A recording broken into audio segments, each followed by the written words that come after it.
একেই বলে সর্ষের মধ্যে ভূত। নিট ইউজির প্রশ্ন ফাঁস হয়েছিল ন্যাশনাল টেস্টিং এজেন্সির ভেতর থেকেই। দায়ী নিটের নিয়ামক সংস্থা এনটিএরই কয়েকজন বিশেষজ্ঞ। চার্জশিটে বিস্ফোরক দাবি করল সিবিআই। যে প্রশ্ন ফাঁস ঘিরে গোটা দেশ উত্তাল হয়েছে। কেন্দ্রীয় শিক্ষামন্ত্রীকে শেষ অবধি পদত্যাগ করতে হয়েছে। সেই প্রশ্ন ফাঁস কাণ্ডে এনটিএর 3 বিশেষজ্ঞের নাম উল্লেখ করে কেন্দ্রীয় তদন্তকারী সংস্থা দাবি করেছে, কোনো প্রিন্টিং প্রেস নয়, প্রশ্ন ফাঁসের আঁতুড়ঘর ন্যাশনাল টেস্টিং এজেন্সির অন্দরেই। চার্জশিটে দাবি করা হয়েছে, প্রশ্ন ফাঁসে জড়িত উদ্ভিদবিদ্যা প্রাণীবিদ্যা বিশেষজ্ঞ মনীষা গুরুনাথ মন্ধারে, রসায়ন বিশেষজ্ঞ অবসরপ্রাপ্ত অধ্যাপক প্রহ্লাদ দিত্তল রাও কুলকার্নি এবং পদার্থবিদ্যা বিশেষজ্ঞ মনীষা সঞ্জয় হাবলদার।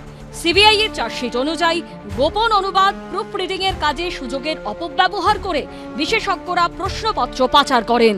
গত মে মাসে মেডিকেলের সর্বভারতীয় প্রবেশিকা নিটের প্রশ্ন ফাঁসের অভিযোগ সামনে আসে, যার জেরে পরীক্ষা বাতিল করে দেয় ন্যাশনাল টেস্টিং এজেন্সি।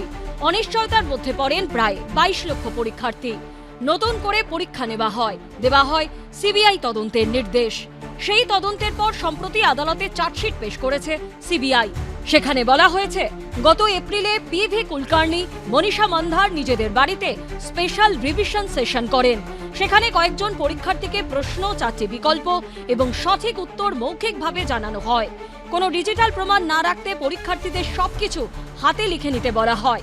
কেন্দ্রীয় তদন্তকারী সংস্থা জানিয়েছে, তল্লাশিতে উদ্ধার হওয়া পরীক্ষার্থীদের নোটবুকে সিএফএসএল ও হ্যান্ডরাইটিং পরীক্ষা করে তার সঙ্গে মিলিয়ে দেখা হয় 3রা মে হওয়া নিট ইউজির প্রশ্নপত্র।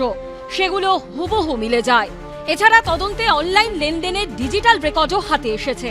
এর মধ্যে গোয়েন্দাদের আতশ কাচের নিচে রয়েছে মনীষা হাবলদারের পরিবারের অ্যাকাউন্টে হওয়া আর্থিক লেনদেন।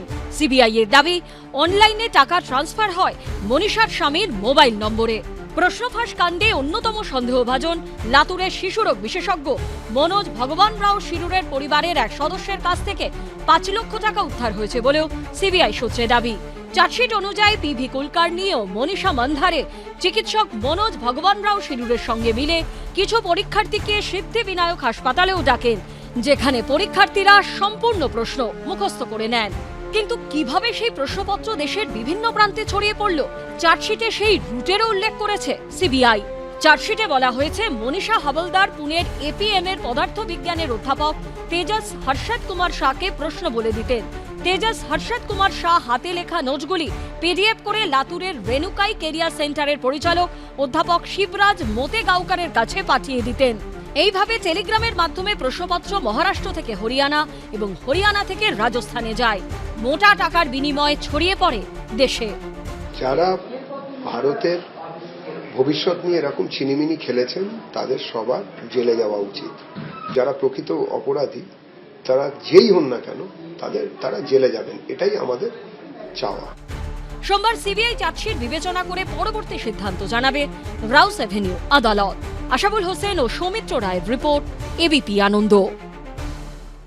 এবিপি আনন্দ, এগিয়ে থাকে, এগিয়ে রাখে।